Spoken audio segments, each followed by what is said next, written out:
Toronto. VK on the beat. Check. I'm in Toronto, where you wanna get the city love. I'm from Toronto, where you wanna get the city love. I'm in Toronto, like we wanna get the city love. My city love me back for my city love. I'm in Toronto. Welcome to episode 1165 of Toronto Mic'd, proudly brought to you by Great Lakes Brewery. Order online for free local home delivery in the GTA. StickerU.com. Create custom stickers, labels, tattoos, and decals. Palma Pasta. Fresh, homemade Italian pasta and entrees. The Yes, We Are Open podcast, a Moneris podcast production. The Advantaged Investor podcast from Raymond James Canada. RecycleMyElectronics.ca. Committing to our planet's future means properly recycling our electronics of the past. Ridley Funeral Home, pillars of the community since 1921. Canna Cabana, the lowest prices on cannabis, guaranteed. And Sammy Cone Real Estate. Ask Sammy any real estate questions at sammy.cone@properlyhomes.ca. Joining me today, making her Toronto Mic debut, is actress Ray Dawn Chong. Woohoo! Yes. Welcome. May I call you RDC? You may. And my girlfriend calls me RD, like as in the RB, RDs, like in that restaurant. So you can call me RDC. That's fine. Yes, yes, yes. I would say it's a pleasure to meet you, but we actually did meet once before. Was it good? Was was I kind? Well, it was very recently. It was with our mutual friend, Mary Jo Eustace. Yeah, we did. We did her coitus interruptus episode. So, okay, this is where I want to begin. So I have like your typical notes and FOTMs. That means Friends of Toronto Mike. Have written in with some great questions they want me to ask you. And I'm excited to talk about your career and some interesting things in your life. But I was just like, I'll be very honest with you. Like, I just got blindsided by something that kind of relates to the whole Mary Jo Eustace universe. And I'm wondering if I can kind of share this with you now and chat a little bit off the top on this. Let's do it. Let's do it. Let's go there. Okay.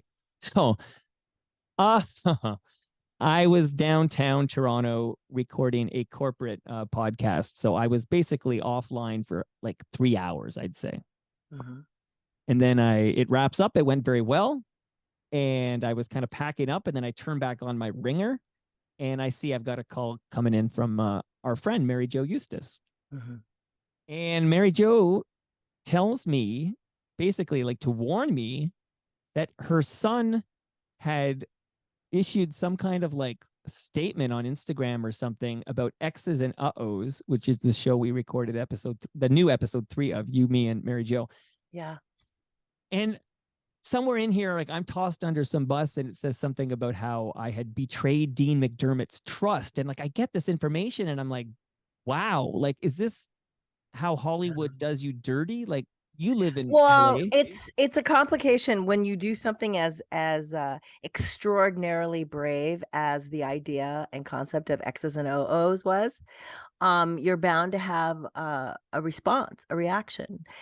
I was just reading today about the guy who directed Blonde, the Marilyn Monroe movie, and he was saying that he's really excited about the fact that people hate him, hate the movie, that it elicited a response.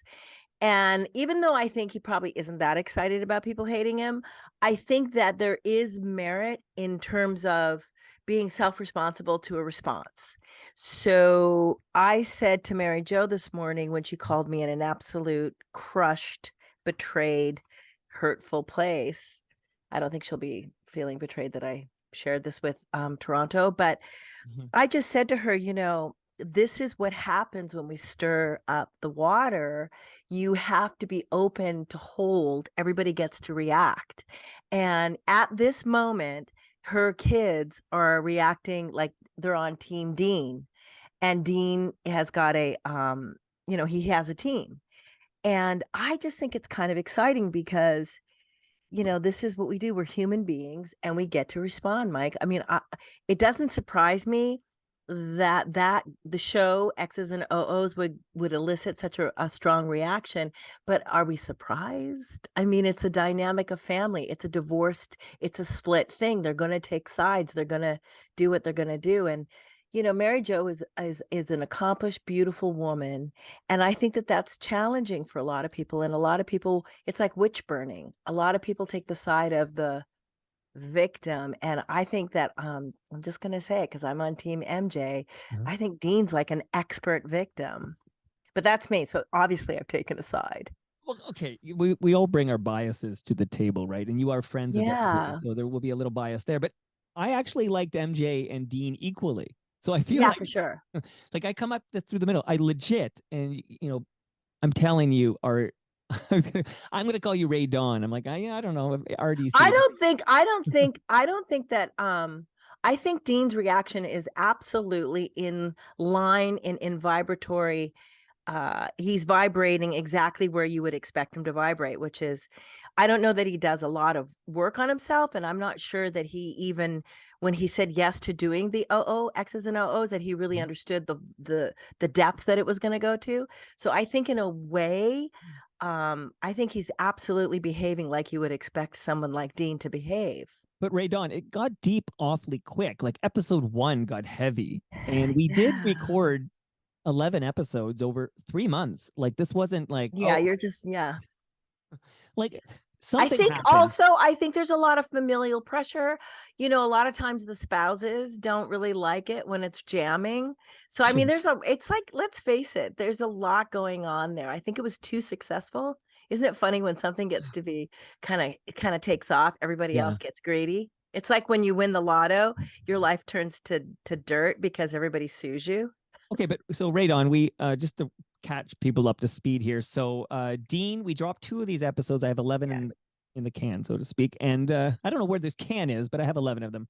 And In and the then I got, cloud. yeah, in the cloud. I got the word from Dean that he's tapping out. He's done. He's done with X's and uh-ohs. And to my like a little surprise, I wasn't sure. I kind of, when I got this news from Dean, I thought the project was done. Like I was kind of sad because I spent 3 months, 11 Right. episodes, and it was good. If it was a Yeah. piece of shit, I wouldn't care. Like burn it. Right. Like it's a Right. gig. It was good. And then Well, tell me why it was good so that the audience understands your because pain. we had, and again, I only am now getting to know Mary Jo Eustace and Dee McDermott, but it seemed like they were true, like they had their heart in it, where they were dealing with things that happened 17 years ago. And it became very clear to me right away that Dean McDermott had never dealt with these things. Like for 17 years, basically, he lived his life. He had, 5 kids of Tori Spelling, acted, did the reality show. Like he kind of kept going there. And I don't think he ever went back and talked about these specific moments 17 Right. years ago. I mean, there's an Right. episode, I alluded to it in episode 3 that you were on, but there's a moment where for the first time in like 17 years, Dean talks to Mary Jo's mom and dad And says and, he's sorry. and says he's sorry. Yeah. And they cry. And I'm in Toronto with my camera off, crying. Yeah. So there's like 11 hours of this kind of content. So when Mary Jo told me, Mike, I'd like to keep going, like I'm just thinking like a producer. I'm like, okay, Right. we have to do a few things. Like we have to take Dean's name off the title. We have to take his picture, his face Yeah. off the picture. We have to Yeah. change that theme song because he told me his friend recorded that cover and his friend didn't Yeah. want the cover used Yeah. unless Dean was part of it. So I just did a checklist like a producer, like a guy who's trying to create this content for the universe. And I just knocked them off. New song, new title, new description, new picture.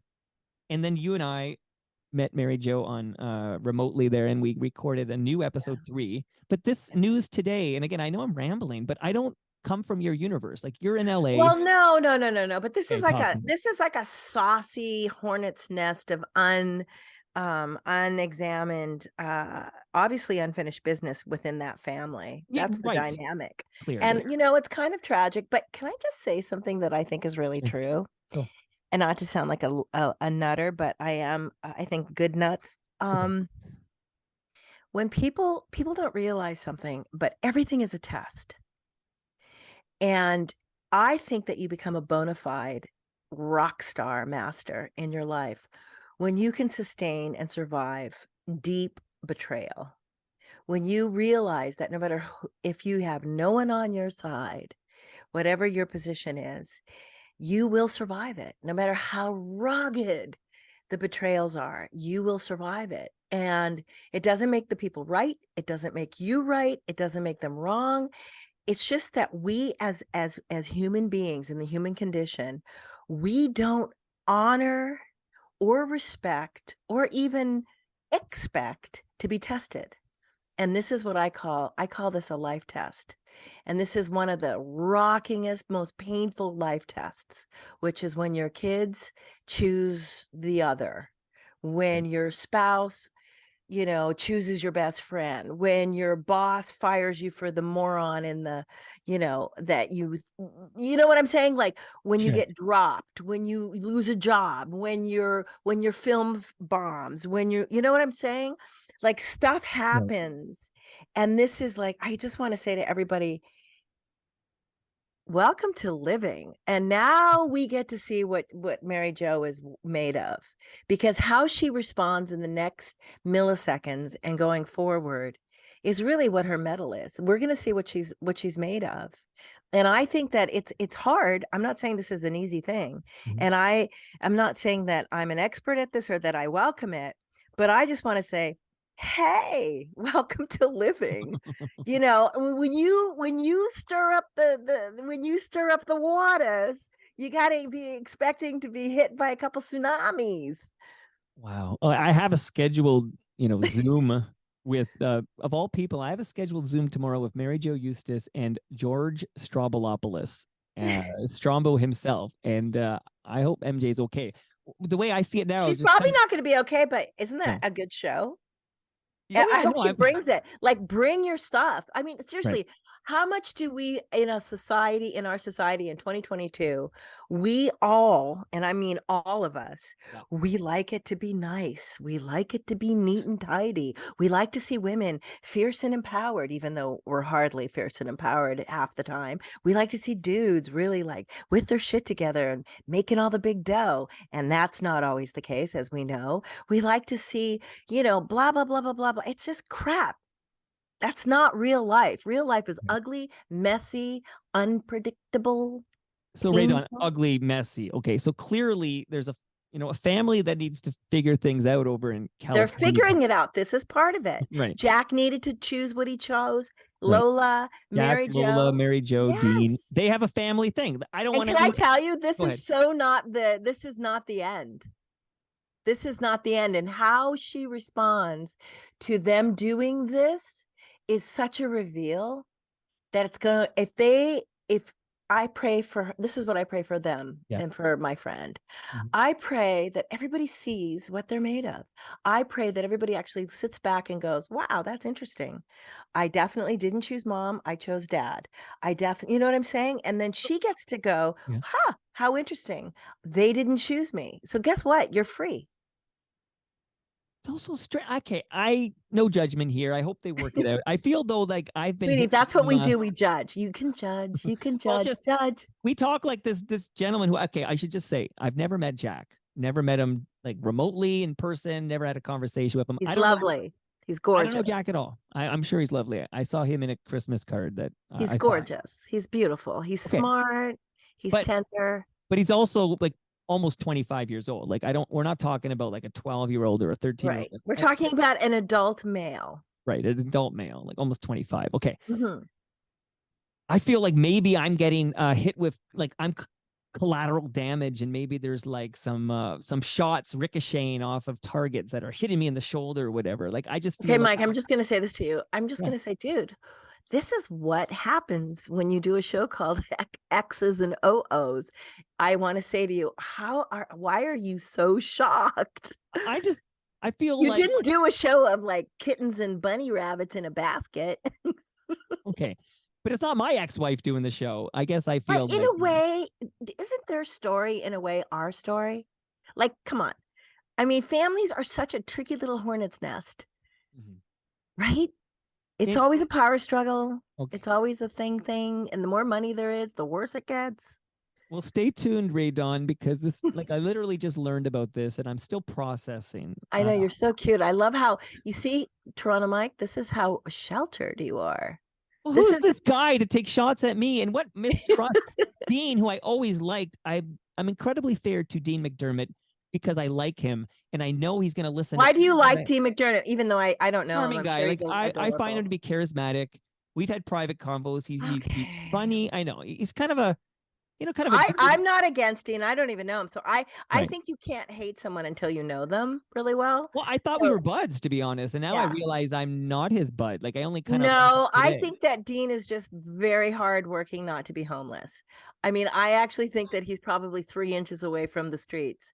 But I mean, where do you Okay. go if if you don't have a lot going on, you have 1,000 kids, and you're in a volatile situation? He's on eggshells. So was he like was he a caged, tiger clawing away? I don't know him, and I don't know what the story is, but just from the outside looking in, Mhm. it strikes me that he's always being tested. So I'm so shocked that you guys got 11 episodes.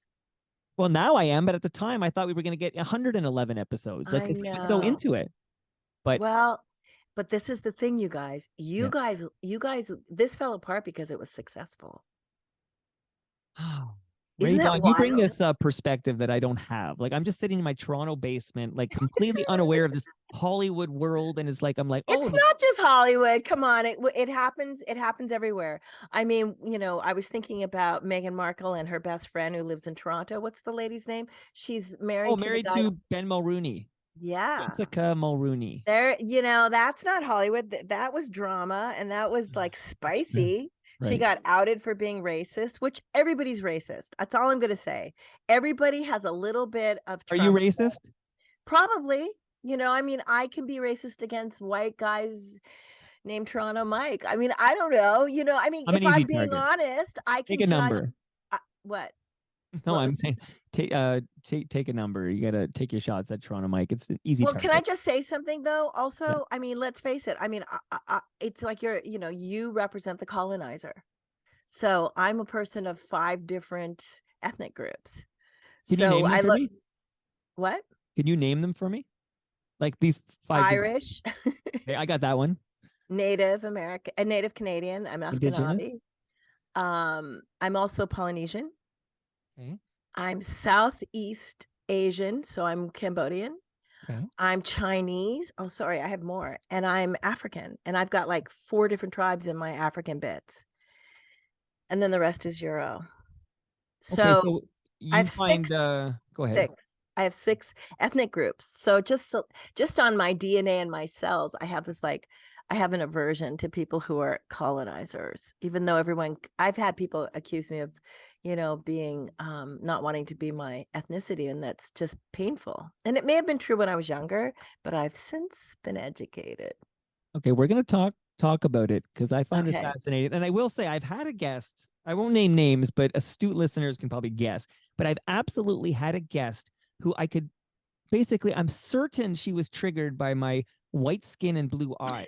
And you can listen back and you'll tell me. In fact, I might send you the link and see if you have a little time to read it. But I'm certain. And this person was really, really mean to me during Oh, the conversation. And I was like, why is this woman I'm so like excited to talk to hating me right now? I really didn't understand. But I think well, I'll tell you something. I have a friend. I'm really good friends with somebody who is best friends with somebody who was so like offensively racist. And I have had holidays with this particular person, and I have been around her when she's been like slam drunk, and just it all comes out. And so how I have dealt with it is that I don't judge my best friend, because you can love someone and have nothing politically in common with them. You can love someone, like I have relatives that I grew up with that were completely racist, like N-word racists, wow. but they were uncles and aunts. And, what do? You can't educate the uneducated. You can't educate the uneducated if you're a child. Right. So everyone's complicated. I try not to be a bigot against bigotry, but we're in such a strange time right now. And with the yay, actually today I tweeted that I think Ye may not read. And everyone's like, well, he went to college, but that doesn't mean he reads. Like, I don't think people who What are you basing espouse. that on? Like you're just wondering aloud? I'm just thinking he must not be a reader because you can't know all the things about about the Nazis and then sit there and say that Hitler was a cool guy. I mean, I don't know that it's humanly possible to see all the information and know all the history and still say the stuff. So I think if you're ignorant and you don't read and you don't care about history, then you can, do that. And I think that I don't think he reads. I think he may not read, period. What would you say to somebody who said he can't be a Nazi because he is black? I'd say they're fucking morons. Sorry.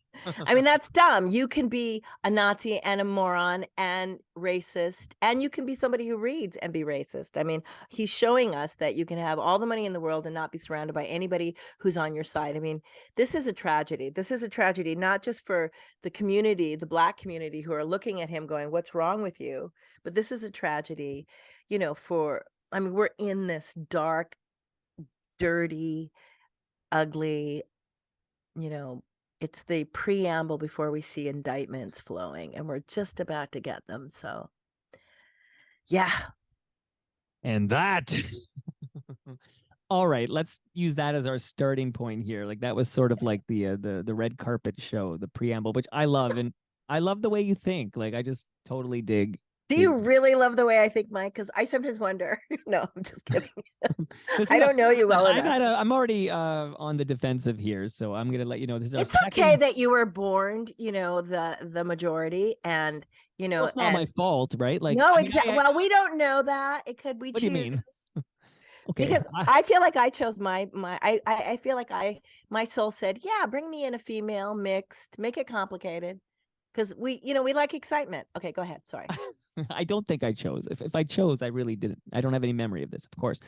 But that doesn't mean it didn't happen. No, it doesn't mean it didn't happen. But so where do we find you today? Just to set this up, like you're in California. I'm in Los Angeles. LA. I've heard of that. Yeah. Okay. And you having a good day? I mean, we've talked about, MJ's. Yeah, it's gorgeous. I mean, the thing is, I have my dog on my own. My boyfriend's on a little mini tour. So I have a 100-pound pit bull who's just like, it's like having a dragon, and I love him. But I find myself doing a lot of outside, which I like. And I'm good. I'm going to play a last match, I think, of the season in my tennis team on Friday. Today, Nick Bollettieri passed, and I really loved Nick Bollettieri. He's one of the top trainers. He, as he says, I coach 10 top 10. He was just like this cool entity of tennis. He was this icon, and he passed today. So here's I'm sorry, I had no idea. My condolences. Then I'm really stoked that Canada won Davis Cup the first time in 109 years. I mean, that's just beyond fantastic, because being a tennis head, I love that. And who would have thought that back in the day we had so few, hopefuls in the solo tennis? It's just amazing. And now we're just busting with talent. Thank you, Sharapov. What is his name? Shapovalov. And then, how do you say his name? Shapovalov. Felix Auger-Aliassime. Felix Auger-Aliassime, and he's just gorgeous. And then Shapovalov is amazing. His backhand just like freaks me out. I love it so much. I love that you're a tennis fan. This is I'm completely obsessed. Okay. I've got tennis freaks, and I didn't know the Davis Cup was happening. And I wonder, like, how big a deal can this be if I didn't know it happened? Well, right. One hand clapping in the forest. But we were distracted because Canada made its first World Cup of soccer since 1986. So this whole country was focused on, I never say it right, Qatar? Qatar. Yeah, I think it's Qatar. I don't think it's Qatar. Okay. So we were focused on Qatar. And meanwhile, there's this Davis Cup happening, and we were just sort of distracted. So I know it's funny that football gets all the juice of the world. I do like watching football. It's just not as exciting because it's such a slow scoring. And I know I like results. And Brazil got 4 goals today. I'm just catching up because I missed all this, but apparently Brazil got 4, so that's not too shabby. All right, so you were asking me what else? What else? You're Canadian. I want to get this. I am Canadian. Are you Canadian and American, or just Canadian? Yes, I did. I kept both. Okay. And my wife is from Edmonton, by the way, but you were Yeah, I was born in born Edmonton? there. I was just born there. I wasn't raised there. I think I lived there once when I was 12 for 6 months, and it was during the winter, and it was like, yeah, we've had enough of it. This is good. I was like, this is kind of gross. So where were you raised then? Between Los Angeles and Vancouver and Vancouver Island. So I had a school year here from the time I was 9, because we went Vancouver. I was born in Edmonton, Vancouver, and then down to Detroit, Michigan, where my dad was signed to Motown.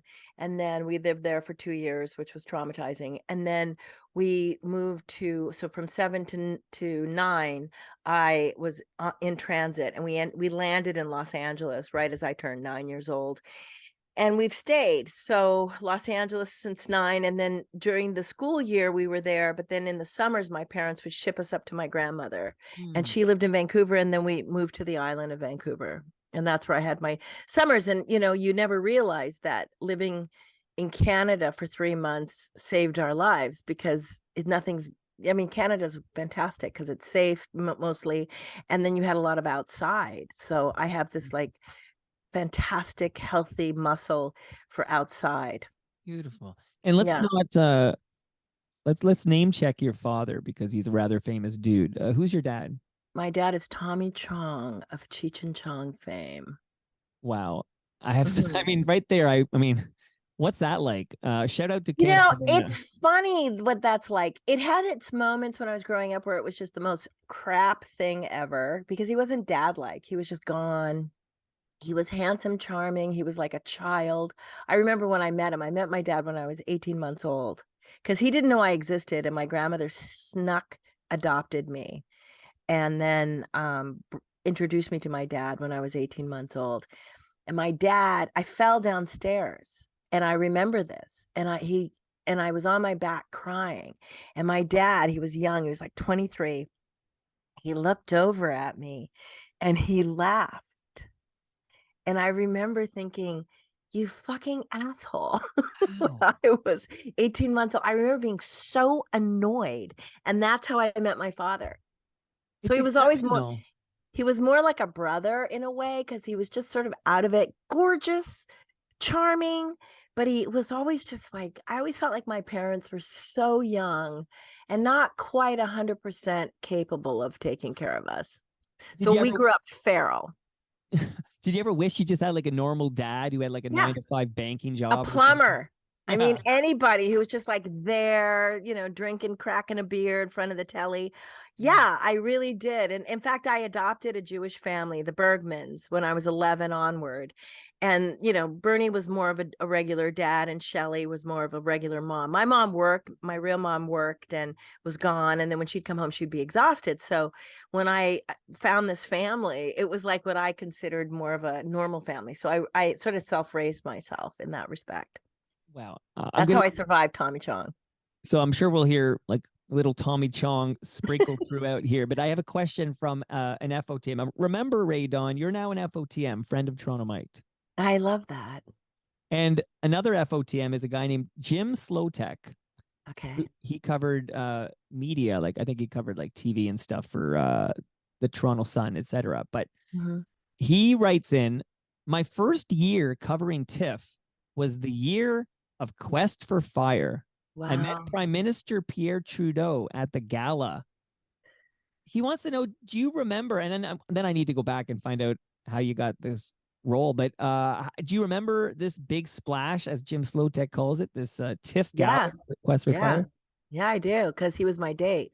My buddy was Pierre, and my girlfriend. Oh God, what's her name? She was so sweet. We used to hang out together at Cherry Beach in Toronto. She loaned me a mink coat for the event, and I was super pregnant. I was having my son, and they said, "Right on, you're gonna be with Pierre Trudeau." And I was like, "Well, that works." And we hung out and became friends. It was the best night ever. That's like your whole life is kind of surreal, as I see you in the nebula there in your back. It really is. It has been so extraordinary. And yes, and it never sort of gets dull. Like I noticed it's getting it's even more surreal, and it's growing, if that's possible, even as I get older. Like the other night, a Yeah. couple nights ago, I was with Barbara Broccoli, which I thought was really cool because she's done so much with the Bond franchise. And I got to hang out with her. It wasn't a long time. It was like a half hour, but we sat together and I got to, talk to her, compliment her, because I really like what she's done with the Bond thing. And I think that they've done such a good job with Bond. James Bond. Yeah, of course. James Bond. It's funny. I have a son whose name sounds like James Bond, and he gets a lot of like jokes about it. But What's his so name? James Boone. It's Vegas. Oh, Just nice. it's like, It's like the Canadian version. It's James Boone. we were taking a train to Montreal like 2 weekends ago, and he was going on the train. The guy's checking his ticket, and this young guy starts laughing, and he's like, "I thought it said James Bond." Like I heard that 2 weekends ago. So, all right. So Ray Dawn, how did you get this role? Like maybe help me out understand. Here's what happened. It's funny because everything. I was just with Michael Groskoff, who was the reason why I ended up doing Quest for Fire. So they needed to find a girl who would take her clothes off and be comfortable with it, because you're naked the whole movie. And like Vanity 6 was up for the part. All these hot little numbers were up for the role, but a lot of them were good girls from good families, and they weren't down with being naked. I wanted, at the time, I was up for Fame, but I didn't realize that I had a more talented singer in Irene Cara, and she got Fame. And she also had a lot of support from like Debbie Allen and all these good people who helped push her through. So I was still auditioning for Fame and hoping I would get Fame because it was a much more dazzling role. And instead, because I grew up in Canada, we would swim naked, because growing up with the hippies, I learned that you swim in the ocean naked, but then you put your bathing suit on afterwards because then it's dry. And I always thought that was so logical, right? So I was very comfortable nude as a child. And then as I grew up, I still was comfortable, because that's what you should be, is comfortable. And so when I went for the audition, I remember it was on the lot of Fox, and Michael Greskoff was in the room, Jean-Jacques Hano, a couple of women from the office were in there, and they said, "Okay, take your shirt off and squat."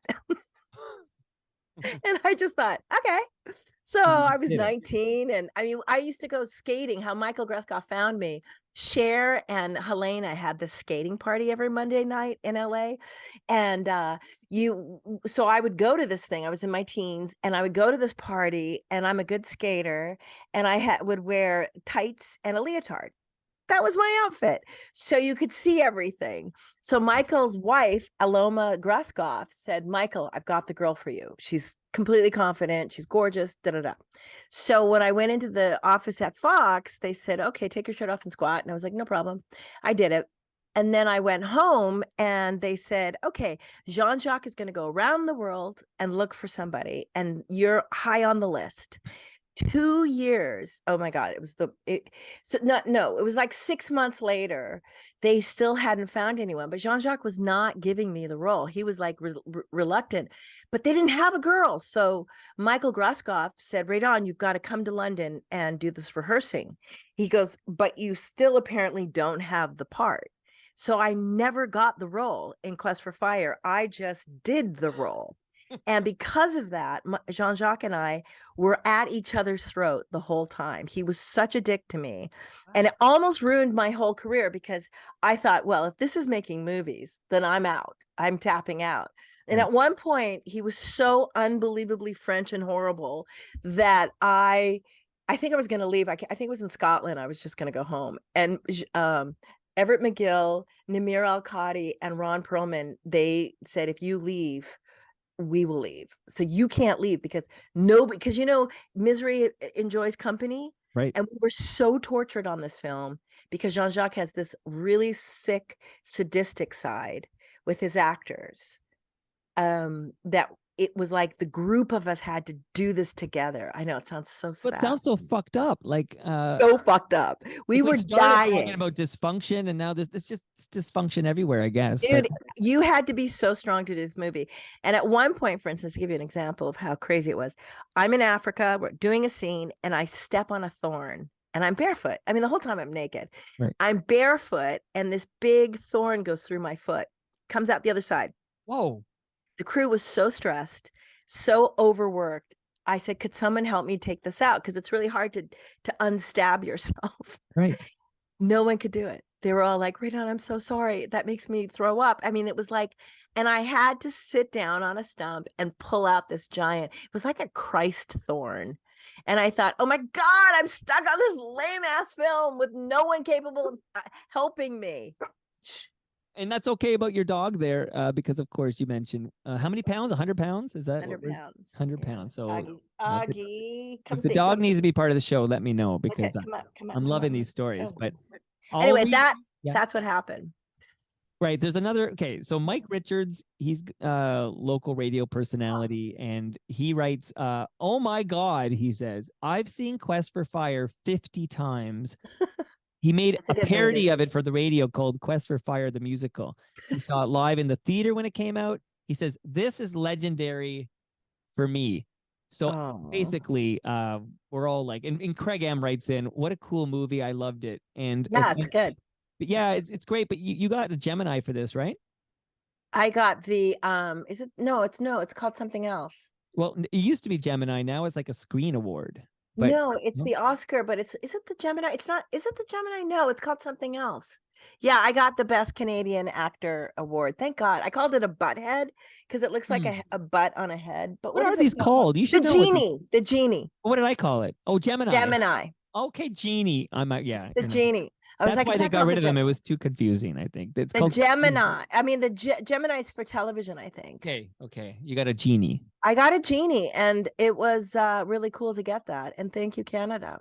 Do you still have it somewhere, like on display? Yeah, I don't know where it is, though. Yeah. When was the last time you saw your Genie, Ray Dawn? Come on. Can I just tell you something? I think it's highly unhealthy to settle in on any award at any level. And I think I don't do acting, or well, certainly not at this point now that I'm 1,000 years old, but I think that it's important to do everything you do for the joy of it. So not for the accolades. So even though I have a bunch of little funny little things that people have given me over the years and I appreciate it, I also don't live for it. So I don't know where my awards are. I think they're somewhere. I use them for book holders. Yeah, that's a good idea. I mean, I have to tell you, I value my acting work awards as much as I do my little tennis league awards, because I have those too.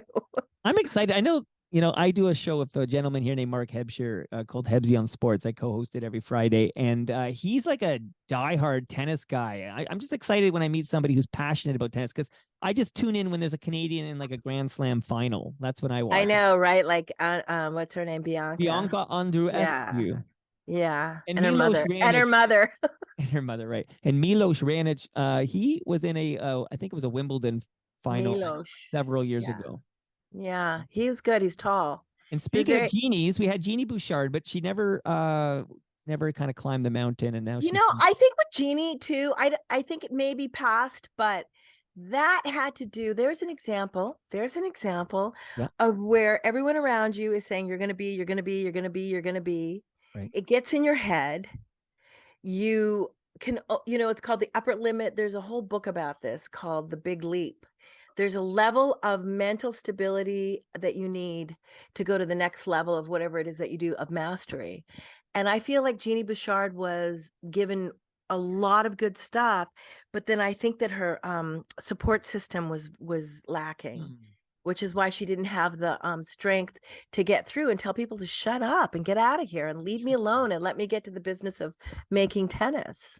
Because one of the knocks I've heard, and I don't know how fair this is, was that, well, because Jeannie happens to be very attractive, like a marketer's dream, if you will. Yeah. He was kind of maybe focused on a lot of peripheral things that maybe had less to do with the actual tennis. Well, that's what I'm saying. She needed people around her to say no to a lot of everything. Right. And then just keep the good stuff, like and focus on the work and never to let anything go to your head. Right. Okay. So back to just this is actually about your dad again, because you mentioned Detroit, because you mentioned Motown, and this gentleman named Rock Golf writes in, I got to ask about her dad, but before Cheech and Chong, he was in Bobby Taylor and the Vancouvers, a Motown act. What does she know about Bobby Taylor and the Vancouvers? Well, it was a band that my dad was in, and Bobby Taylor, who passed away a couple years ago in China, which is interesting because he'd always make fun of my dad and pretend to speak Chinese, which he would make up. And then he ended up dying, living forever in China. Isn't that weird? He would always go, "Don't Yeah. like be really racist, Yeah. and make these funny noises. And it turned out he ended up being Chinese. And dying in China. So what do I know about Bobby Taylor and the Vancouvers? It was a soul band during the time of the 60s when soul bands were the thing, and they were good. And Barry Gordy signed them. And then let's see, one of the famous anecdotes of that whole era was that my dad and Bobby brought this little band to Barry Gordy and said, "You should sign them." And it was the Jackson Five. Wow. And it wasn't Dinah Ross who found the Jackson Five. It was Tommy Chong and Bobby Taylor. Yeah. Well, this is So a mind blow. Wait, slow down. So, because yeah, the legend is Diana Ross. Dinah Ross did it. No, she just adopted them when they got there, but they were brought to from they were in Gary, Indiana. Gary, And my Indiana. dad and the band was on tour, and I think they opened for them. The Jackson Five opened for Bobby Taylor and the Vancouvers. And once Bobby saw them sing, he was like, "You guys have to be signed by Motown." So he told Barry to bring this band in, and they did, and they signed him immediately. That's incredible. Wow. And so I met him when I was a little girl. Here's Yeah. an anecdote. I was 7 years old, maybe 8, and I looked like a little boy. And we were in Bobby Taylor's apartment, and I said to Michael, "Do you want to go outside and play? You want to come play? You want to go outside and play?" And he looked at me and he froze. And I said, "Come on, let's go outside and play." And he just looked at me like he didn't know what to say. And I think it was Jackie. He said, "We don't play." Oh, is this like a Jehovah Witness thing? Dude, I just remember looking, it was like, you know how dogs do that thing of, Yeah. huh? Yeah. Huh? And he said, "No, we don't play."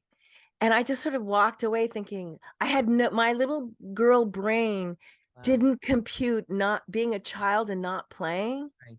So Sure. they were never allowed to play. I mean, the guy was like a taskmaster. He was like this evil, horrible, you know, You're talking about Joe Jackson. yes. And Right. he just made those boys become so incredibly, like, they sacrificed their childhood.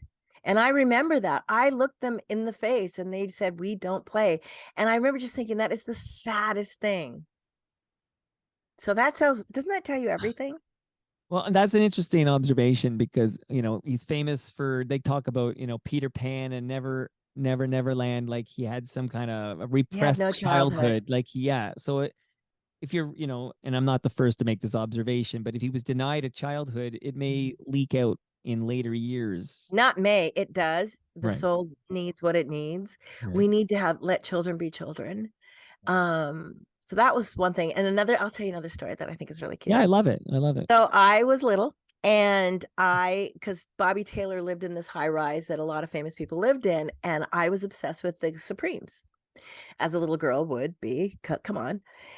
And I knew Diana Ross lived there. So I was in the elevator, and I saw this cleaners guy with all the stuff. And I said, "Where are you going?" And he goes, "Miss Ross's apartment." So I followed him into Diana Ross's apartment, and I went all the way to the back bedroom. And she had a mink bedspread. And Wow. I got onto the bed and started swimming in the mink. I don't blame you. And then the housekeeper said, "Who are you?" And I said, "I'm Ray Don Chong." And she said, "Where do you belong?" And I go, "I'm with Bobby. I'm at Bobby Taylor's apartment." She's like, "Well, you better go home." So I got kicked out. Isn't that funny? See, your life is surreal. Like it's wild. Okay, so I want to shout And out then I set Dinah Ross up on a date with somebody really fabulous, and we talked about that, but she didn't remember because I think she came in and actually sent me home. Okay. Yeah, the Supremes were, I think, next to the Beatles. The Supremes were it. I mean, Yeah, I the grew up second just, most "You hits, I can't think. hurry Yeah, love. sure.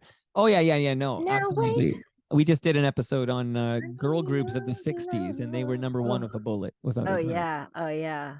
Wow. Although, I like I like a lot of the Ronettes, but nothing beats the Supremes. No, we love her, and I loved her. She was such a cool woman.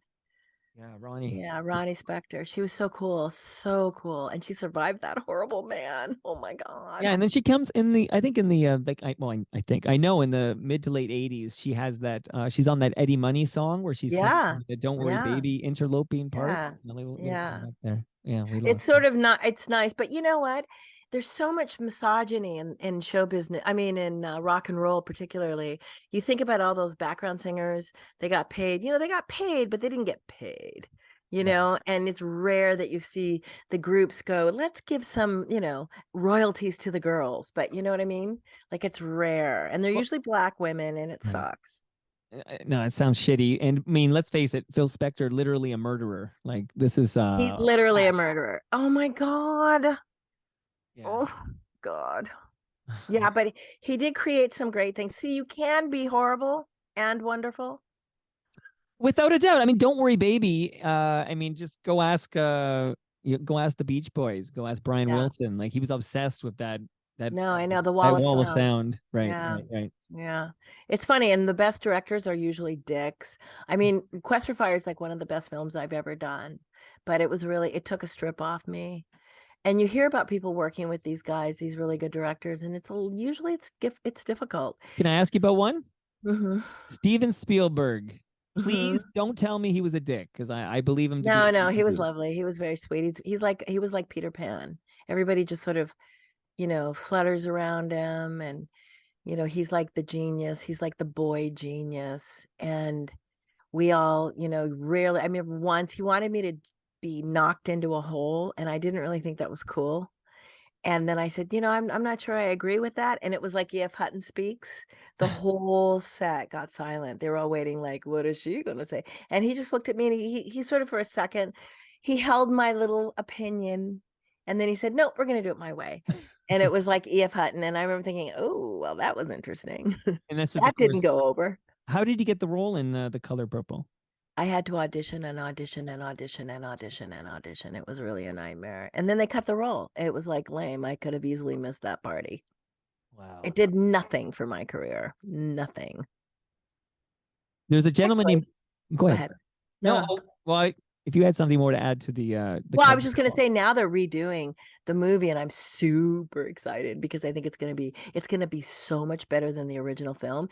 And they're doing like a hybrid between the film and the play, and it's just going to be so much better. And I think her is playing Squeak, and she's going to have a bigger role. It's just so much better. It's going to be so much better. Brother Bill is a good friend of this program, a fellow FOTM, and he was on the radio in Toronto for many years on CFNY, the Edge, like 102.1 The Edge. I always say Edge 102, but it was 102.1 The Edge. Okay. This is what he writes me. Ray Dawn Chong is a firecracker. Years ago, she dropped by the Edge at 228 Yonge Street to inform me that we were incorrect regarding information about her father's arrest. So he remembers you, like you marched right in there, a firecracker, and you corrected the record there. Okay. I did. That's Shout me. out to Brother Bill. That's It doesn't make for you know what the thing is, I've always been a big mouth, and that's why my sister and I were never molested, because we were always like, we were around a lot of like band members and weirdos, and my dad had 3 nightclubs, so you can imagine the characters that we grew up around as little girls.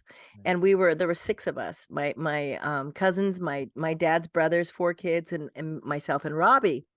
And we were little cute little muffin girls, and sweet little bunnies. And we were around 3 nightclubs and drunks, and we used to play this game where the rummies would hold at, we remember you called them rummies back in the day. right. That's a Canadianism, but and it's not appropriate now, so forgive me. But back in the day they were called rummies, and we were little girls, and the drunk guys, or the recovering drunk guys, would hold out quarters, and we would grab them. And I mean, they could have grabbed us, but that was considered a fun thing for us little girls to do. And now I think about it, it was like, I'm horrified. Wow.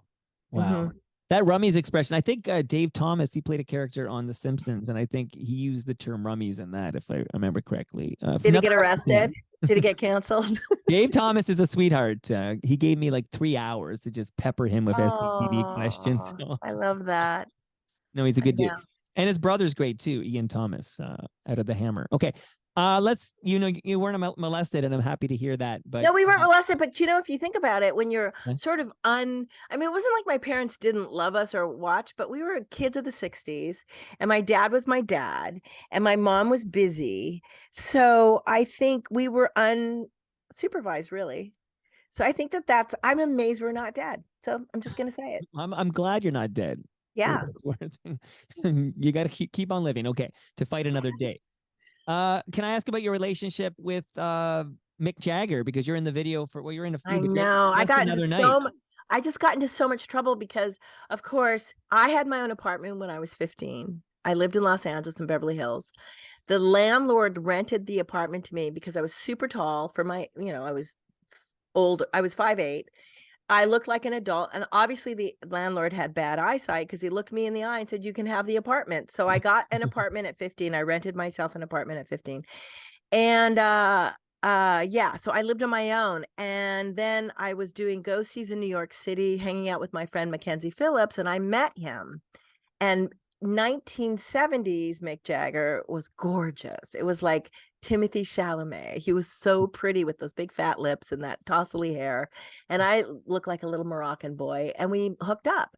And so I'm doing a podcast, and they asked me how I got the role in Commando, and I mentioned that I was in a Mick Jagger movie, and they said, "How do you know Mick Jagger?" And I said, "Oh, I used to, fool around with him when I was a teenager." Well, apparently there's no statute of limitation, which I know now. And I will say that for people, especially young girls that are trafficked, not to be insensitive to their plight, and I'm not. But not everybody is trafficked, and not everybody is traumatized. And so at 15, living on my own, I was one of the most adventurous, sexually advanced girls. And yes, I was underage, but I had my own apartment. And so needless to say, I had discovered this fun thing called sex, and got to meet Mick Jagger, and he was fine and gorgeous and yummy. And I was like, yeah, I'm down. I'm down with this experience. I know. I hear you. Like, you're basically saying you knew what you were doing, but It wasn't that I knew what I was doing, and I won't ever say that. And I was definitely a child, but I was an emancipated child, and I still feel that sex is a super fun thing to do. And I was underage, but I didn't feel trafficked at all or out of my league. And let's face it, all of the men that I slept with that were adults and I was underage, they were all immature. Okay, and, but I have to say, I look like a little Moroccan boy, so I think they're all gay too. No comment from yours truly on that, but I will say, am I going to get in trouble? Are we going to make headlines? No, I mean, yes, no, we are. I just think that I don't know what age Mick is at this time, but he might be in his 33. 33. 33, and he was 33-year-old hot. Mick is supposed to know better than to have sex with a 15-year-old. And I don't think he ever asked me how old I was, and I probably would have told him. But you said you I look might like a not Moroccan have. boy. You clearly I did. I look yeah. like a little Moroccan boy. You don't look 25. You know what I mean? No, I'm sure. You know what? But let's face it. When you're a rock star, I'm amazed.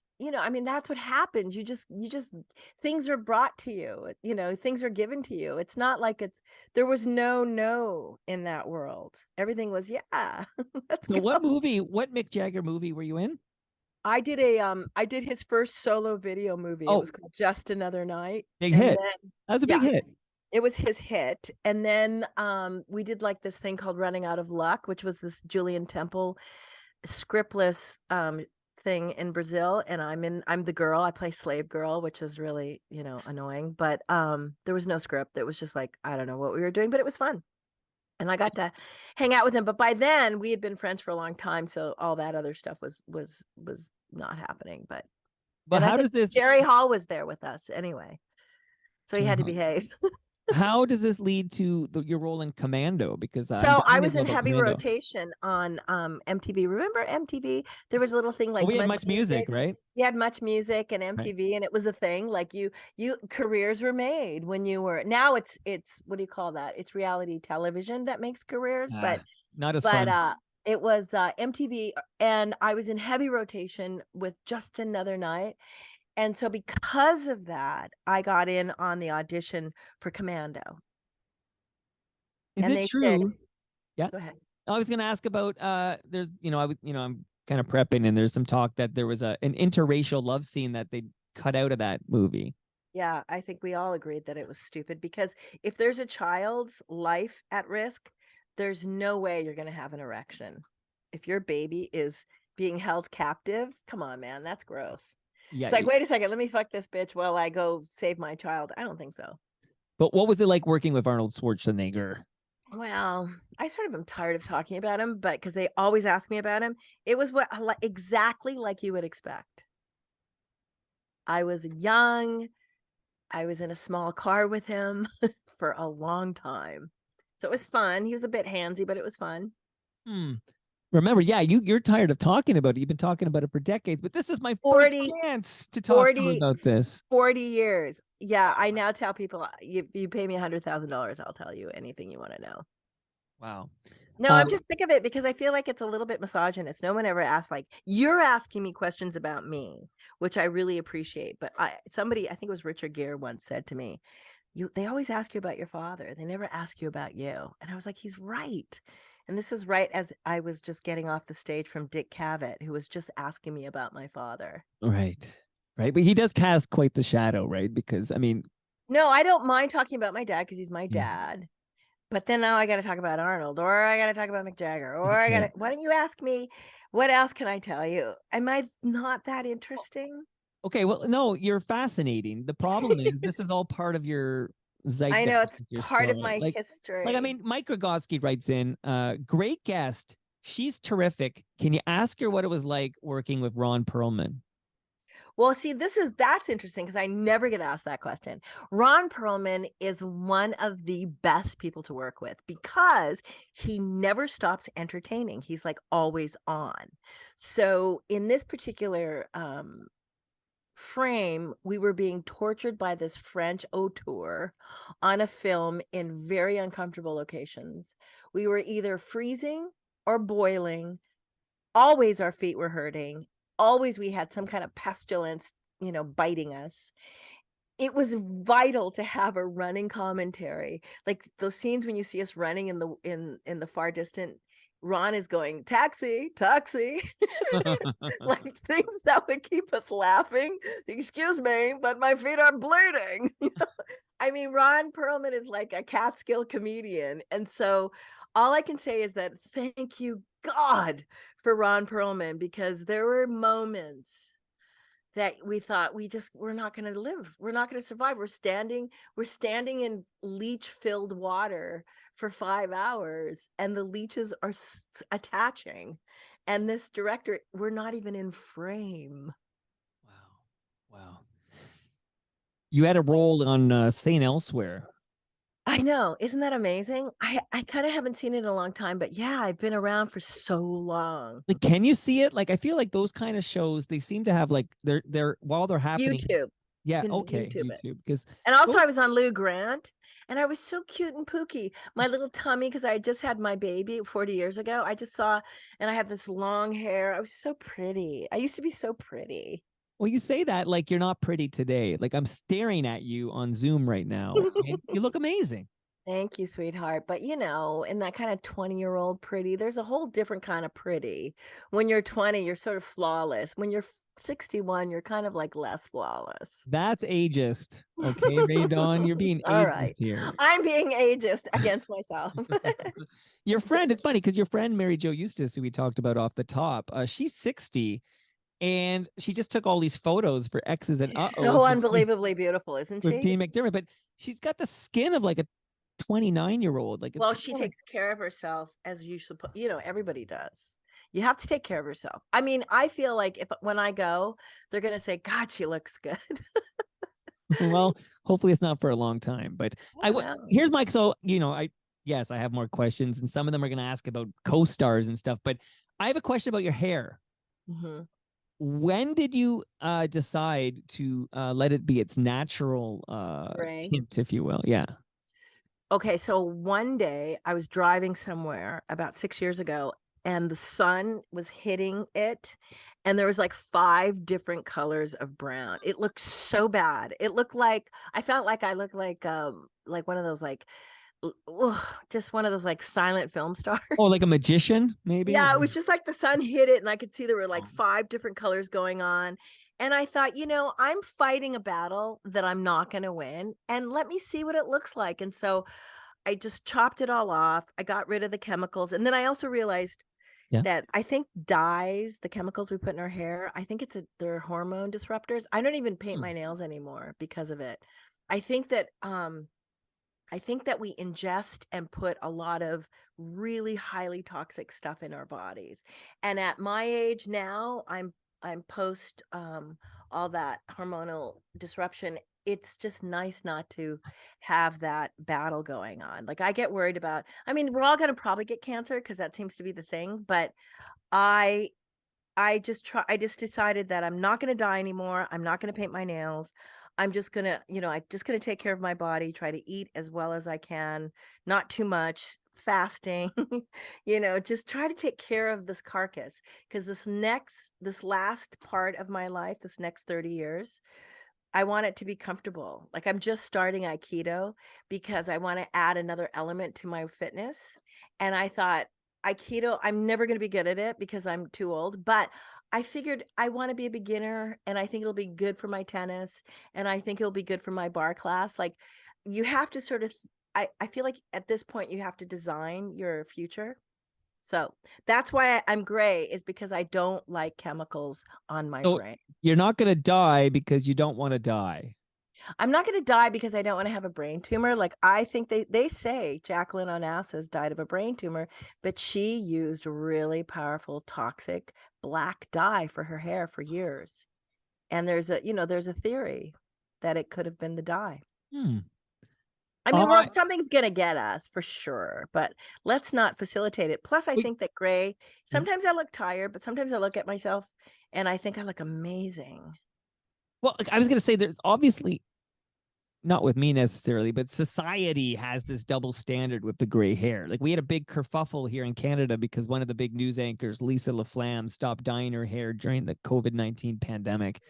And whenever, I mean, if you pick a guy, like name a newscaster guy, no one cares if they dye their hair. Like, so me, I could go, You look I got fantastic. No, and that's another thing. natural. I'm jealous. I'm jealous of guys get to just like blow up, Right. gray up, triple chin up, and everyone's like, they still look, dignified. Women have to still look like Cupid dolls or porn But stars. And I say, fuck that. I am sick of yeah. it. And I don't want to go out with somebody who wants me to shave my bush and try to be a 12-year-old. I think that's gross. But you don't want to blow up. So I'm leaving that there, but you don't want to blow up because you're a tennis player. Like you got to be fit to compete in your tennis. You've got to be fit. I mean, I was just watching myself in the interview with the vampire, and I'm wearing like a lot of clothes and stuff. And I'm actually getting I believe I just think I look really chunky in that show, but I have like 5,000, yards of fabric. So back in the day, the bustle, the breast thing, and it's like, you're damned if you do. If I had to be like, you have to be like rail thin to look thin on television. So I've never been thin except in Quest for Fire. And now as I'm older, I'm noticing it's like, I got to be careful with the angles. Like if it's under here and, David O. Russell, I was complaining. I said, God, I don't know if I'm going to act much longer because I feel like I look really old and fat. And he goes, no, Radon, you've got to control where the camera goes. And I was like, David, you can say that to me because you're David O. Russell. But if I go on a set and say, excuse me, move that camera a little to the left. It sounds tough. It sounds tough. This Hollywood world of that you've You mean aging, right? Yeah. Yeah. It's, can I tell you something? It is tough, but you know what it really is? It's a world of fear. They're all afraid. Even the top huge green light bulb executives, everyone's afraid of replacement. And I'll tell you something. I recently was with somebody who is the most powerful person in Hollywood. She's a super billionaire. She owns her name is Mickey Lee. She's Korean and she owns BTS. She is the producer of the best Korean films. She's just this little angel. And she's the one I found out reading her biography. She financed Katzenberg and Spielberg.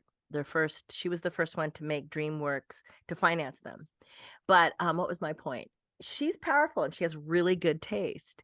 So unless you're an heiress or an heir and can come in with cake, you're always scared of replacement. So Hollywood is really this nest of frightened people trying to stay relevant. By the way, South Korea got hammered by Brazil today. Oh, Four oh to well. one, I think. So, But they're the prettiest people and they make the best movies. The new movie Decision to Leave is extraordinary. It's I Park. haven't Yeah, it's so good. And Parasite was one of the best Oh, films. I mean, these guys are really good filmmakers. They're doing really good stuff. I'm not a BTSer, but one of my godchildren is totally into BTS. And she's like apoplectic in love with every oh, single one of them. those who like BTS like them a lot. Yeah, it's crazy. And Mickey Lee's really sweet. She gives the best parties. If I get an invite and it's from Mickey Lee, I am there because that woman knows how to put on a bash. Do you ever find yourself in Toronto? Like, when was the last time you were in Toronto? It's been a long time. Like, there's It's been a nothing long here to time. bring you here, I guess. There's nothing. Yeah, it's usually work. My sister lives there, Precious Chong. Okay, yeah, of She's a course. comedian and she's Yeah. fantastic. She's doing a record, I think. She's doing a live record, comedy record. She's so clever. Yeah, nothing ever really brings me there unless it's work, and I'm always keen. I love Toronto. Toronto's good. It's always been good to me. You mentioned music there, so I'm going to ask you if this is from Kevin Bailey, but I listened to the song and now I'm dying to know the answer. Do you know anything at all about the song by Alice in Chains, Love Song? No, what Because is your it? reference throughout this, it's not actually, I'm a big Alice in Chains fan. This is not a great Alice in Chains song, but Ray Don Chong is like repeated over and over again in this It's song. the name. My name does it. I'm in CrossFit puzzles. It's the name. It's like three gongs. No, I've actually not heard that song. I've only heard a little bit of the rap song where the guy talks about murdering me. Right. But I've had a couple songs written about me, which I think is really interesting. But you see, this is another thing. Yeah. I don't think it's that healthy to think about that stuff because it's sort of weird. But it's neat to have songs that reference you. I No, guess I I don't don't know. even pay. Yeah, I just think it's really important not to be famous in your brain. But how would you support Do your you understand lifestyle? that? Do you Okay, understand that? well, tell me more about what you exactly mean by that, because you're only famous because you've chosen to do work for money that puts you in screens and in people's living rooms and in theaters. Like, that makes you famous. Yeah, but I don't ever bank on it. I never sit with it. I never use it. I mean, there are perks and I notice people are a little bit nicer, or I'll get pulled over. Once I was speeding in a really souped up fantastic M class BMW and it was like 6:30 in the morning and I was on the S curve of Sunset and I had Madonna blaring on the radio and it was my then boyfriend's car and I was just going as fast as the car could take me, which was Wow. really fast. Yeah. And I got pulled over. And but I didn't say I wasn't speeding. I just said to the guy, "No one's on the road. I'm driving this and listen to what I got on the radio. You would do the same thing." And you know what he said? "You're right. Yeah, Because you're go." Ray Don Chong. And I think it was because he's a Commando fan. Right. Sometimes it's just a fact of life. What do you think you'd be doing with your life if you never got into acting? Like, what would you be doing for a living? Well, why don't you ask me what are some of my interests now? What are some of your interests now, Ray Don Chong? I'm obsessed with permaculture. I'm obsessed with city planning. I'm obsessed with urban renewal. I'm obsessed with trying to find a solution to our homelessness. I'm obsessed with recycling and making Los Angeles a better water catchment place. Isn't that So crazy? what I are you love to doing? grow Okay, things. I like farming. okay. So all of that you just said there sounds amazing, but even living the life is like the first thing you can do, but it shouldn't be the last thing you do. And I'm just channeling FOTM Diane Sachs, who was the environmental commissioner for Ontario, and she kind of, because I bike everywhere, I'm got a very small carbon footprint, but she's like, that's the first thing you should do, but it better not be the last thing. Like, Diane literally ran for city council so she could affect more change. Like, what are you doing, Ray Don Chong, to affect change in this climate emergency?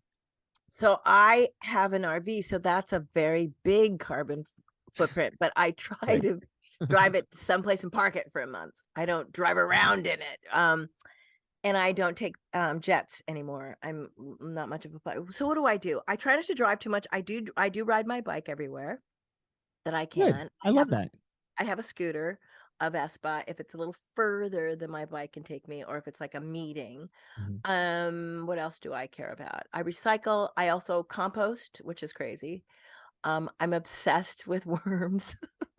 I understand. I love the idea. I would love the idea of Los Angeles becoming I would love Los Angeles as a whole city to use composting toilets instead of doing our business in drinking water, which I think is really like the opposite of Dune. And I think that Los Angeles is more like Dune, and we live like like we're in the Pacific Northwest where we have endless amounts of water. Yeah. So what am I doing for I try to support more consciousness, and I am desperate, excuse me, to I'm desperate for us to sort of overcome the violence matrix. What's your dog's name real quick here? And then This back is to the Augie. Augie's just a really Augie. spoiled. Augie, come up and say Yeah. hi. Come on. Augie. Come up, show him. Shout out to Do Augie. you see him? Oh, now I do. Yes. Wow. Beautiful. Okay. He's That's a big dog. dragon. That's a dragon. I like because you blur. No, you have this background, so it's like there's Augie, and then Augie just like disappears like into the. No, I'm gonna go do something. I'll be right back. Yeah, you go do something here, because that gives me a chance to thank some of the sponsors of this program.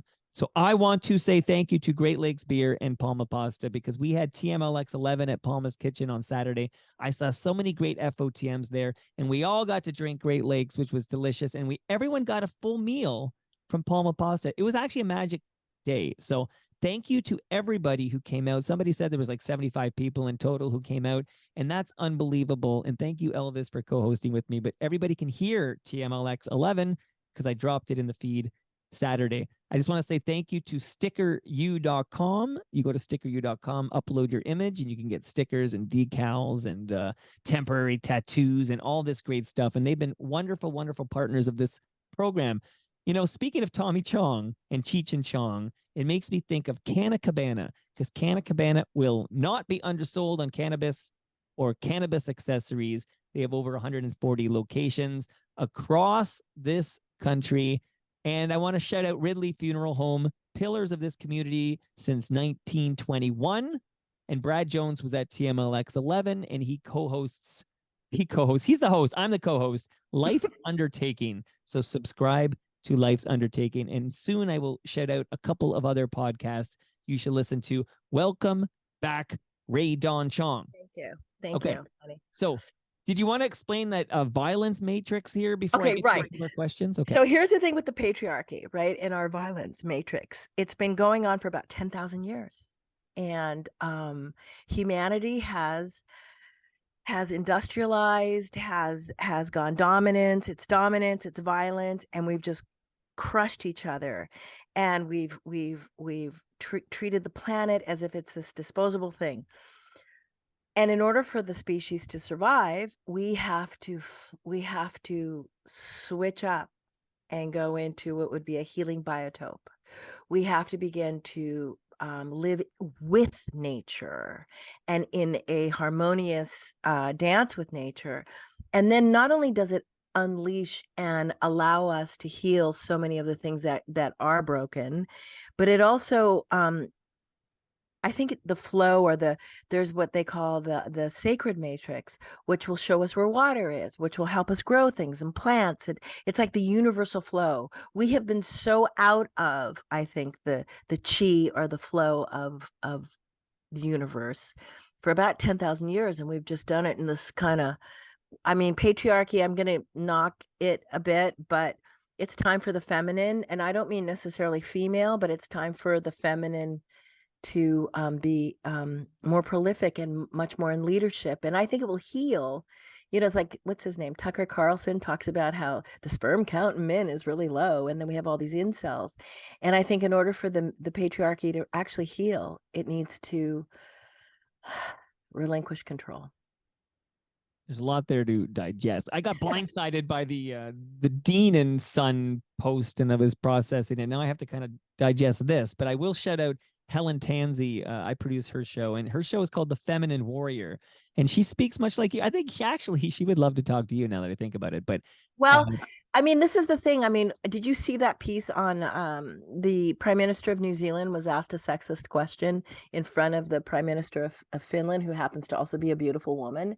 right. And I think her name is Jacinda Ardern. And she basically just said, what do prime ministers talk about? We talk about commerce and things that about our countries. The fact that we're women has nothing to do with the fact that we can find things to talk about. It was such a sexist question, and it makes you kind of realize, again, we're talking education. Yeah, You I know, mean, that's not a question a male leader would no, and to sort of dismantle the supremacy of patriarchy doesn't mean to destroy patriarchy.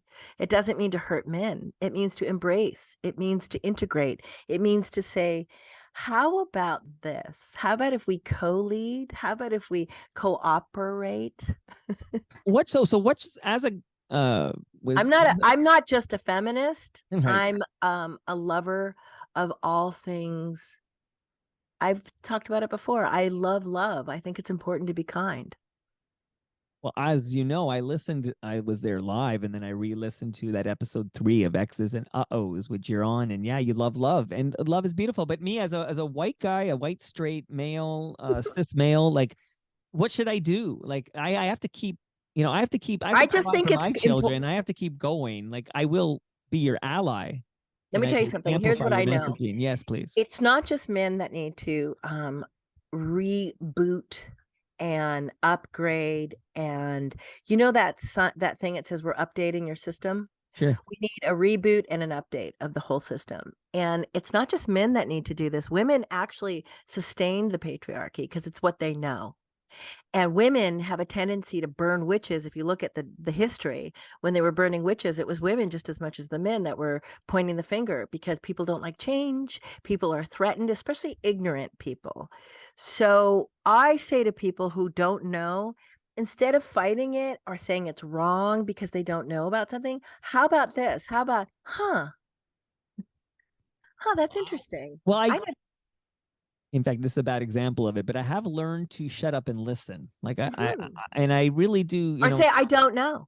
God, that's right. interesting. I don't know about that. That's something I can look into. Right. Instead of immediately going to the defensive, immediately. I mean, I will say something else too with trauma, especially intrafamilial sexual trauma. A lot of times the perpetrator is assisted, enabled by the mother. Because the mother's afraid for her core bottom line, which is, we won't have a house, who's going to take care of us, so I'll look the other way. And so that kind of wound is huge. So it's not just the patriarchy that needs an upgrade and a reboot. It's the feminine, the damaged female. Now, I know Augie wants your attention, but you still have a little more time, just because I don't want to leave these. I do. He's just being a dick. And he's really spoiled because he wants to go out. I'm just scared of Augie because he's bigger than I am. No, he just wants to go outside and kill things. He wants to go kill some squirrels. Okay. He's okay. Well, he's okay. We can ignore him. His mom was in Commandos, so okay. By the way, I gotta say, super fun, happy slide. This person's grandmother thought you were absolutely adorable when Commando came out. Aw, thank you, Grandma. I was adorable. I was cute. Oh, absolutely. And that's a big movie. I mean, that's a huge movie to be on, but okay. Phil Sounds, though, has a quick Commando question, since I brought you back to Commando. Phil Sounds, that's actually like his handle on Twitter. Okay. Phil Duke and David Patrick Kelly. She has great scenes with both actors in the movie. Yeah. What a great cast overall. So do you have any thoughts on Bill Duke and David Patrick Kelly? They were both amazing, great actors. I felt honored. I still have a little connection to them. We're all on Twitter, so we support and like each other's tweets. But yeah, that was just a really fun high moment. I liked it. What's your Twitter handle? Real Ray Don Chong, REAL Ray Don Chong. Okay, I was looking for it, and now that I know you're out there, I'm a big Twitter guy. I'm gonna follow Real Ray Don Chong. Yeah, I love it. I check in every day. Even everybody's leaving because of Elon Musk. I'm going to stay. Yeah, because I really enjoy it, and I get a lot. I like it. I mean, I don't I don't know. I don't get too revealy on it, but I like the fact that it's a good platform. You get a lot of information. I like it. I actually like social media. But are you sure you're not Ray_Don_Chong? Oh, that could be me. That could be Okay, me. that's you. Because I think the real one. Oh, Real Ray Chung is my Instagram. Sorry. I'm following you right now. So Okay. this is an exciting moment. I'm now following you. Okay. Next Real question. underscore. Oh, so it's Ray Yeah, underscore Don underscore Chong. Yeah, because somebody took my regular spelling. Yeah. this is you. Okay, because it says, have you ever asked God, what can I do for you? Yeah, that's me. That's mine. 'Cause- Yeah, because everybody always, petitions the force. But have you ever said to the force, what can I do? How can I do this?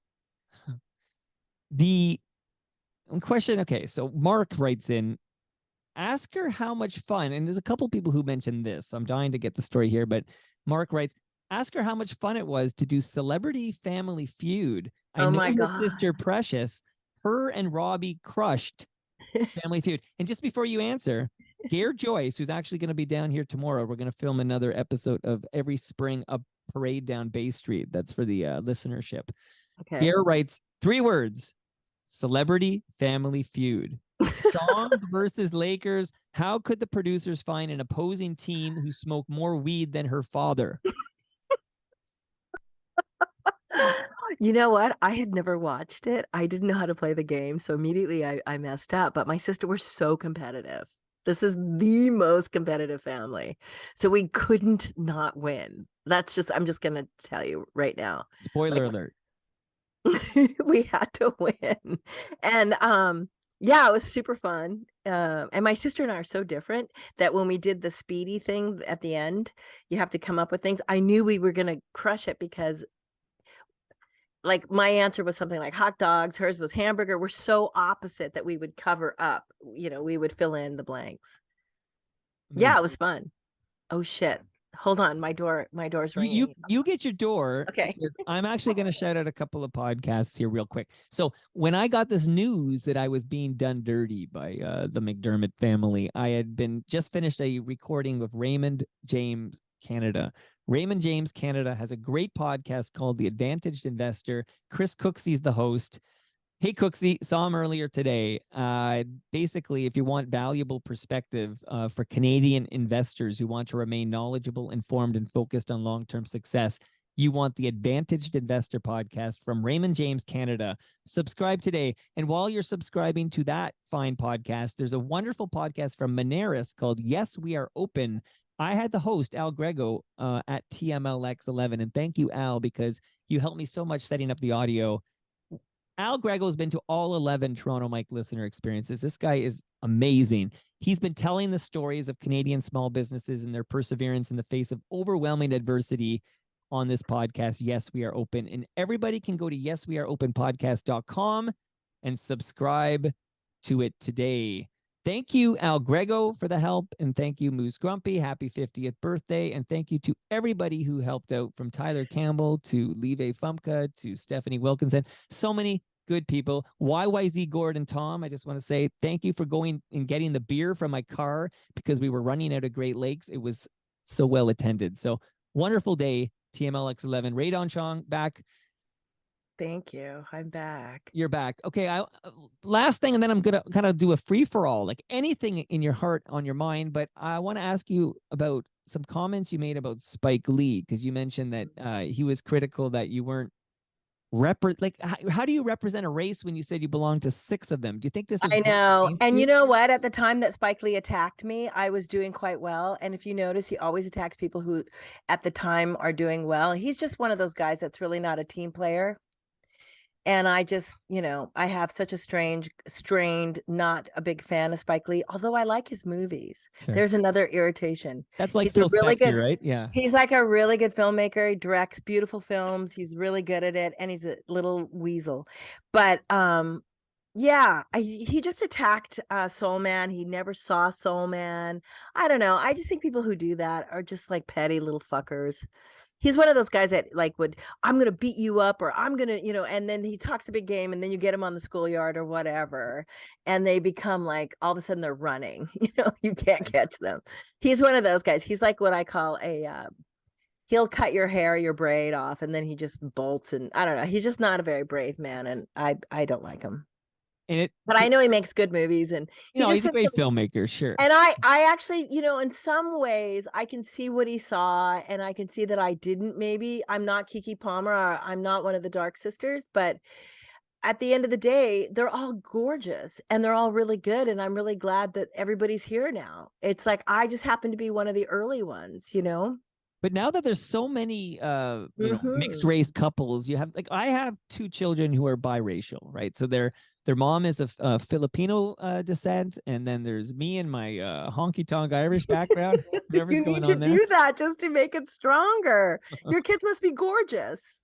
They are gorgeous, but I always Mixies wonder. always make better babies. I'm sorry. But you know where it works against you, and I am, of course, I'm a, you love is love. Like, I never, I'm not, love is love. But when you need an organ donation, it can work against you, because you need these matches. There's actually like a lot of stories about somebody who's a mix of Filipino and Irish or European background, and we need this liver transplant and trying to find a match. It's not as No, easy. it's probably not that. It's probably complicated. Yeah, I can imagine. But I love it. Knock on wood, I hope I never need a transplant. Oh God. No, I mean, I don't think anybody roots for a transplant. Like, there's no one out there who's like, I hope I can get a new heart one day. Maybe Trump is wishing that, since he has no heart. Oh my goodness. How are things down there? Before we say goodbye, and by the way, you're in LA and it sounds like you're going to stay, but if anyone listening has any real estate questions at all, sammy.cohn@properlyhomes.ca. Cohn is Kohn. He'll take care of any real estate questions you have. But how are things? Like, you're Canadian American, but you're living in the Well, it's really weird. And we did dodge a bullet with the midterms, so we're really excited about that. And we're about to see a lot of excitement with the new Congress coming in. And it's just going to be a raging shit show. So it's going to be really exciting. So get your bag of popcorn and get ready for the Clampets down here in America are about to put on a big show. I think that America needed this upheaval. I think that the new leadership in the Democrats with Hakeem Jeffries and the new whip, Susan, I think her name is Clark. I forget her first name, but we've got some good leadership happening, and I'm excited about the progressive agenda. I think that AOC and stop. And I just think that it's going to be exciting. Augie, you're almost done. Like, we're in the I'm last almost done, Augie. minutes. Just give me a minute here. And I think it will be really good for the psyche to see the world's biggest, most corrupt human being go to jail. And everyone says, oh, he'll never go to jail. Well, he'll probably run to Qatar or Saudi Arabia, or he will die. But I think that there's no way that he's going to escape these espionage charges. I mean, he might get away with the Jan 6 thing, but I think that the documents, I think that this guy, and then, they know more about him. And I think this Jack Smith guy is like the anti-Mueller, in that he's just like, he's badass. I mean, if they don't knock him off, knock on wood that doesn't happen, because I think he's still in The Hague. I think he's still in the Netherlands. But I get nervous about, his travel and his safety. It's like Fannie Willis down in Georgia. You just know there's just these cracker assassins waiting to do Trump's bidding. And I think that the Stuart Rhodes, the Oath Keepers getting nailed for sedition, I think these are all looking good. I think that I know for me in America, and I think I speak for a lot of people, we are more than ready for these guys to get in trouble. And, the Paul Gosars and the MTG, I mean, these people are just disgusting. And then they're, exploiting and publicly, socially lynching Kanye West because he's so disabled. And everyone's like, oh, he's not mentally ill. I think he's not only mentally ill, but I think this is a kind of social lynching that we're watching, because it's he has no idea. He thinks he's being artistic, but he's really being used. But bipolar does not excuse anti-Semitism. No. And he's a hateful little troll. So it's really bad, and it's sad. And I don't think it's going to end well. I hope Kim Kardashian has really good security. Yeah, It's going to be really gnarly. I mean, that's not going to end well. And I do think as a country, I would like to think that, I'm that the DOJ has balls and they're going to take care of this guy. Those of us who have been That's misogynist, Ray Don Chong. They don't have balls to take care of this, okay? Well, there's a lot of men in charge and they happen to have a couple sacks. So let's just hope that they're made of titanium. Here's my wish. See, a woman like Fannie Willis doesn't care, and neither does Letitia James. And it will probably, they all say that Fannie Willis is going to get him on the election fraud. There's how many? I think there's something like 9 heavy duty things that are just on the verge of cracking. Like, so, I know you're all into it. You're dropping these names. Some I know, some I don't. But I'm like, I guess like Charlie Brown. I don't want to go run at this football Lucy's holding and kick it because she's just gonna move the football. Like, I'm like, somebody ping me when they put cuffs on this guy because I don't believe I don't believe it's ever gonna happen. So. Well, they say, a lot of people say, oh, he'll never go. I actually think he'll probably croak. He probably, like they say, all the little TV psychics say he's going to do a runner. I think he's going to have a heart attack. I mean, the guy's a drug addict. He's Adderall? Morbidly, yeah. He's a snorter of Adderall. There's this comic, Noah Castler, who used to work on The Apprentice, a Celebrity Apprentice. Yeah. He's been on this program, giving me some 411 here on Donald J. Trump. I mean, allegedly, you're supposed to say allegedly. Allegedly, that he allegedly shits. Allegedly, I mean, but the guy sniffs like a junkie. I mean, come on. I mean, I grew up on drugs.